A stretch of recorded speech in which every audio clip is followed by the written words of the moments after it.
ආයිබෝවන් කියලා පිළිගන්නවා PV Pro YouTube channel එකට ඔයාලා හැමෝම. ඉතින් ඔන්න රටේ තියෙන අයහපත් කාලවල නිසා දැන් ගොඩක් පැතිවල කරන්ට් එක නැහැ මේ වෙලාවේ. ඉතින් ඒ වෙලාවේ කරන්ට් එක නැති හින්දා කරන්ට් එක ගන්න පුළුවන් සරල විසඳුමක් තමයි මම මේ අද ඔයාලට වීඩියෝ එකකින් ගෙනාවේ. දැන් මම ඉන්න පැත්තට කරන්ට් එක නැහැ දැන් දවස් දෙකක ඉඳන්. ඉතින් දැන් මල් ළඟ තියෙනවා වොට් 10 ඉන්වර්ටරයක්.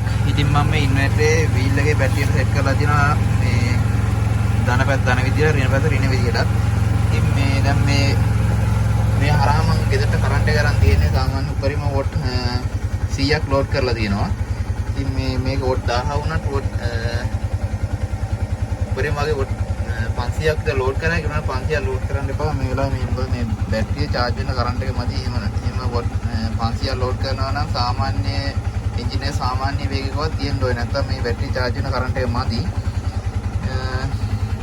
ඉතින් ඔයාලගේ දවස් මේ වගේ ඉන්වර්ටරයක් වොට් 1000ම වෙන්න ඕනේ. වොට් 100 ඉන්වර්ටරයක් තියෙන උනත් මේ වැටි කරගත්තයි ගෙදර අත්‍යවශ්‍ය මේ කියන්නේ ගෙදර ෆෝන් එකක් ටෝච් එකක් එතකොට ලැප්ටොප් එකක් වගේ කියන්නේ ගෙදර අත්‍යවශ්‍ය මේ බල්බ් ටිකක් මේ වගේ අත්‍යවශ්‍ය ටිකක් මේකෙන් මේ ක්‍රමෙන් වැඩ කරගන්න මේ ක්‍රමෙන් පාවිච්චි කරන්න පුළුවන්. ඉතින් සාමාන්‍ය ලෝඩ් එකක් අල්ලනවා නම් සාමාන්‍ය කියන්නේ ලැප්ටොප් එකක් වගේ පාවිච්චි කරනවා නම් සාමාන්‍ය ආයිල් එකේ තියන්න නැතුව පොඩ්ඩක් රේස් කරලා තියන්න පුළුවන් නම් හොඳයි. මොකද මේ අර බැටරියෙන් මේ බහින කරන්ට් එක ආපහු charge වෙන්න ඕනේ. බැටරිය නැත්තම් බැටරිය බහිනවා ඉක්මනට. ඉතින් දැන් ඔයාලා ගෙදර ඉන්වර්ටර් එකක් නැත්තම් UPS එකක් තියෙනවා නම් UPS එක ගාවලා UPS එකේ තියෙන UPS එකේ බැටරියේ එන වයර් ටික තියෙනවා දන්රින.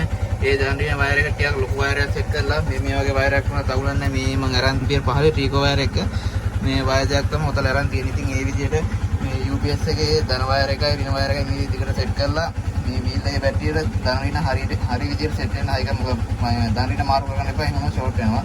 එහෙනම් හරි විදිහට සෙට් කරලා ඉවරලා මේ normal විදිහට UPS එක on කරලා සාමාන්‍ය විදිහට පොඩි ලෝඩ් එකක් ලෝඩ් කරන්න පුළුවන් ඒකටත්.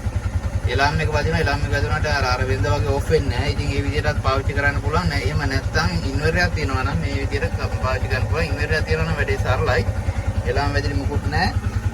මේ විදිහට මේ සාමාන්‍ය විදිහට මේ ධන වයරේ ධන එකත් ඍණ වයරේ ඍණ එකත් සෙට් කරන්න පුළුවන් බැටරිය. මේ දෙක අනිවාර්යෙන් මාරු කරගන්න එපා. මාරු කරොත් මේ ඉන්වර්ටරේ ඩැමේජ් එකක් එන්න පුළුවන්. ධන වයරේ ධන විදිහටත් ඍණ වයරේ ඍණ විදිහටත් සෙට් කරන්න. ඉන්වර්ටර් ගැන කතා කරද්දී ඉන්වර්ටර් ප්‍රධාන වශයෙන් වර්ග දෙකකට බෙදන්න පුළුවන්. එකක් තමයි 12 වෝල්ට් දීලා 230 අවුට් කරන ඉන්වර්ටරේ. අනිත් එක තමයි 24 වෝල්ට් දීලා 230 අවුට් කරන ඉන්වර්ටරේ. දැන් මේ ඉන්වර්ටරේ නම් 12 වෝල්ට් ඉන්වර්ටරයක්. මොකද මේ ඉන්වර්ටරේ මේ මෙතන ගහලා තියෙනවා ඒක. මෙතන සමහර ඉන්වර්ටර් ගහලා තියෙනවා මෙතන 24 වෝල්ට් 230 අවුට් කියලා. ඒ එක්කම මෙතන ගහලා තියෙනවා වොට් අවුට්පුට් එක වොට් කීයද කියලා. මෙතන ගහලා තියෙනවා සමහර ඒවා වොට් 100 එතකොට what 200 what 500 what 1000 what 1500 what 2000 ඒ වගේ මෙතනින් අවුට් කරන වොට් ගන්න. ඒ කියන්නේ මේ ඉන්වර්ටරෙන් මේ ලෝඩ් කරන්න පුළුවන් වොට් ගන්න තමයි මෙතන ගහලා තියෙන්නේ. ඒ වුණාට මෙතන ගහලා තිබ්බට මේකෙන් භාගයක් වගේ ලෝඩ් කරනවා නම් තමයි වඩාත් හොඳ. මොකද මේ ගහලා තියෙන ප්‍රමාණයම ලෝඩ් කරන්න ඉතර සුසු නැහැ මේ ඉන්වර්ටරේට. ඉතින් මෙතනින් දැන් මේක 12 වෝල්ට් ඉන්වර්ටරයක් හින්දා මෙතනින් 12 වෝල්ට් සප්ලයි දීලා මෙතනින් 230 අවුට් කරන එක තමයි මෙතනින් කරන්නේ. මේ ඉන්වර්ටරේ වොට් 1000 වුණාට මේ ඉන්වර්ටරේට ෆ්‍රිජ් එකක්, රයිස් කුකර් එකක්, අයන් එකක්, හීටරයක් ගහන්න එපා. මොකද හේතුව මේක වොට් 1000 වුණාට මේ බැටරියෙන් ගන්න බෑ එච්චර ලෝඩ් එකක්. ඒ කියන්නේ මේ බැටරිය ඉක්මනටම බහලා යනවා. සාමාන්‍යයෙන් අයන් එකක් රයිස් කුකර් එකක් ගැහුවා කියන්නේ මේක කොච්චර මේ වීල් එක රේස් කරත් ඒ බහින ඒ කියන්නේ බැටරියෙන් ගන්න කරන්ට් එකට සාපේක්ෂව charge වෙන්නේ නැහැ. මොකද ලොකු කරන්ට් එකක් ගන්නවා මේ ෆ්‍රිජ් එකක් එතකොට රයිස් කුකර් එකක් අයන් එකක් එහෙම ගැහුවා කියන්නේ.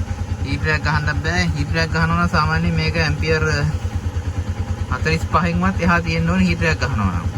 නැත්තම් බැටරි ඉවරයි. ඒ ගැහුවත් ඒ කියන්නේ මේ ඒ ගන්න කරන්ට් එක සාපේක්ෂව charge වෙන ක්‍රමයක් තියෙන්න ඕනේ. නැත්තම් බැටරිය බහලා යනවා. ඉතින් හොඳම දේ තමයි ගෙදරක දැන් අත්‍යවශ්‍යම දේවල් ටික තියෙනවා. ඒ ටික පාවිච්චි කරන්න මේ ක්‍රමය යොදා ගන්නවා නම් ගොඩක් හොඳයි.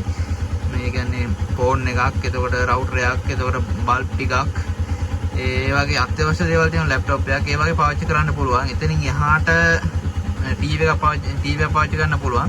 එතනින් එහාට දේවල් වලට මම රෙකමන්ඩ් කරන්නේ මේ ක්‍රමය හොඳයි කියලා. මොකද මේකෙන් ගන්න පුළුවන් නේ බැටරිය. දැන් මේක නම් වීල් එකේ බැටරිය තියෙන ඇම්පියර් 35 එකක්. ඉතින් ඇම්පියර් 35ට 35න් අර වගේ ලෝඩ් එකක් අල්ලන්න බෑ. ඉතින් බැටරි එක මට බහලා යනවා. මොකද වීල් එක කොච්චර රේස් කරාත් ඒ බහින කරන්ට් එක charge වෙන්නේත් නැහැ. ඉතින් අර වගේ පොඩි දේවල් තමයි මේක මෙහෙම පාවිච්චි කරන්න පුළුවන් නේ.